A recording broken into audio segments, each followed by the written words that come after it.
제가 생각하기에는 이제 그렇게 막 윗몸 일으키기를 한다거나 뭘 한다고 해서 뱃살이 빠질 것 같진 않거든요. 대사적인 흐름을, 염증을 컨트롤해주지 않으면 뱃살 빼기가 좀 어려운 것 같아요. 30년 됐거든요. 근데 그런 운동들이 지금의 현대 사회와 맞지 않다라고 저는 말을 할 수 있어요.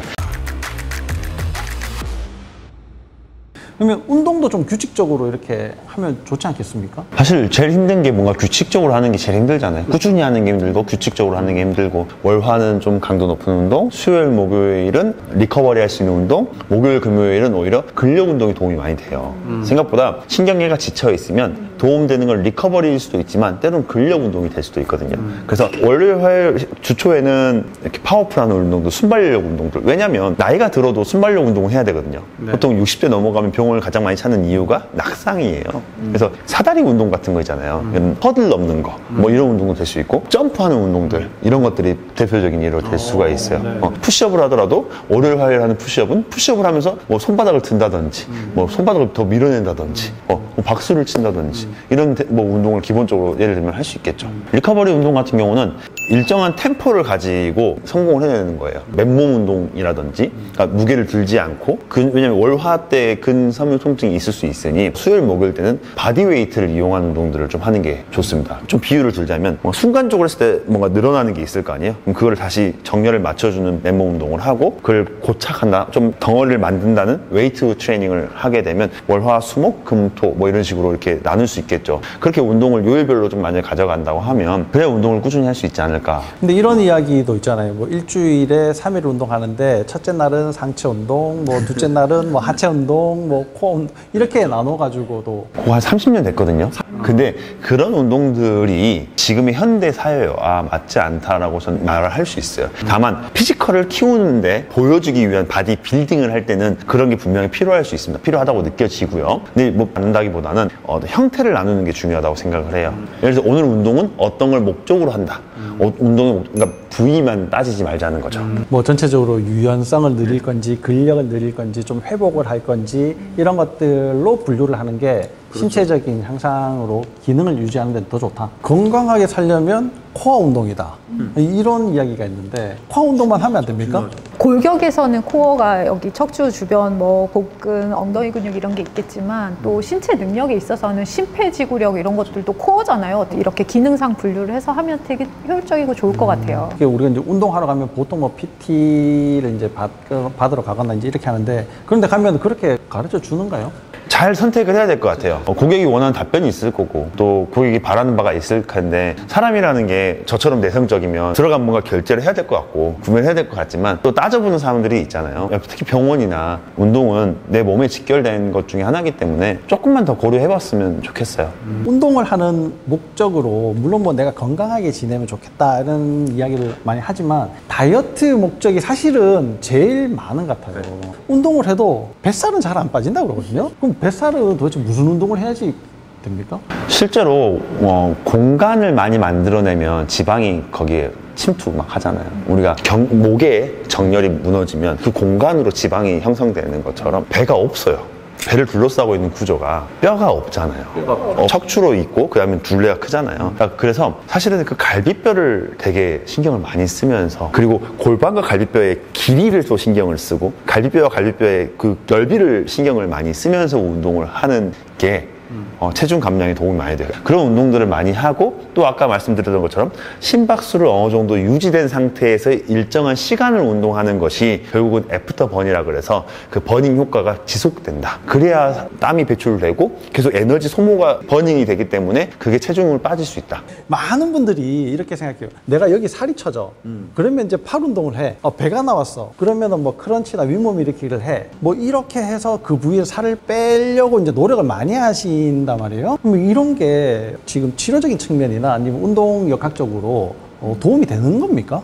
제가 생각하기에는 이제 그렇게 막 윗몸 일으키기를 한다거나 뭘 한다고 해서 뱃살이 빠질 것 같진 않거든요.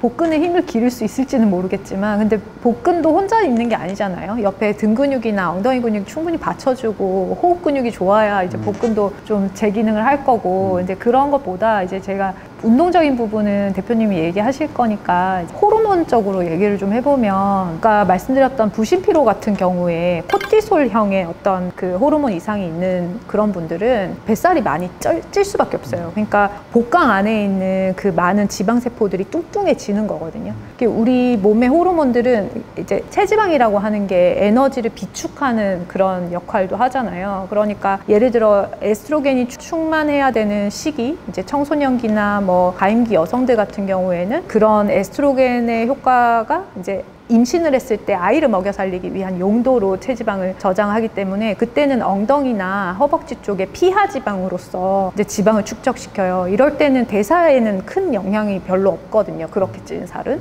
그래서 왜 뚱뚱한데도 피검사 해보면 완전 정상이라고 막 이렇게 나오죠. 그렇지만 이제 코티솔이 높고 이제 몸에 염증이 많고 이런 분들은 장간막 근처에 염증이 많기 때문에 그 근처에 이제 살이 많이 쪄요. 간 기능이 안 좋고 이럴 때.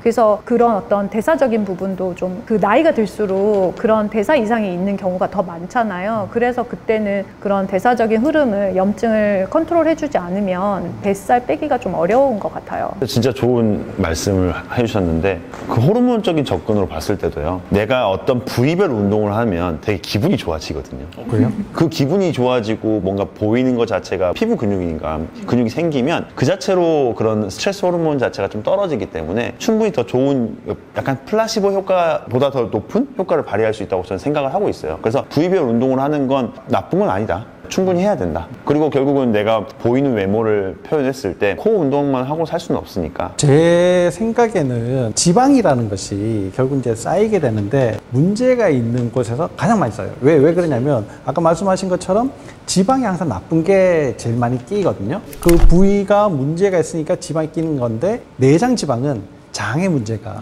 있는 거예요. 피하 지방도 이제 그 부위의 근육이 약해졌을 때 이제 거기서 처리가 안 되는 것들을 지방으로 이렇게 만들어낸다라고 생각을 하는데, 버섯목 이런 것들도 그죠. 목이 안 좋으면 생기는 건데, 그러면 그 부위의 운동을 뭐 하는 게 일부분 도움이 되지만 물론 전체적으로는 전신 운동을 하면서 부위 운동을 좀 더 강화시키면 훨씬 더 좋은 결과들이 있지 않을까. 특정 부위에 찌는 그런 살들 있잖아요. 그러면은 말씀하신 대로 거기 그 척추 안에 실제로 병적인 어떤 게 있을 수도 있거든요. 척추가 이렇게 어떤 질병, 디스크나 뭐 협착증이나 이런 게 있는 상태에서 그 곳을 막 강화하겠다고 이렇게 센 운동을 했을 때 그 병적인 문제가 더 악화될 수도 있기 때문에 이거 좀 조심할 필요가 있고, 그 부위를 막 강화하려고 한 곳만 자꾸 보고 뭔가를 하기보다는 전체적인 흐름 안에서 조화로운 운동을 하는 게 저는 더 안전할 것 같아요. 만약에 그렇게 다이어트를 해가지고 이제 뭐 진짜 뱃살이 쏙 빠지고 식스팩이 나올 정도가 되면 대부분 분들이 보면 너무 급속한 노화가 있어요.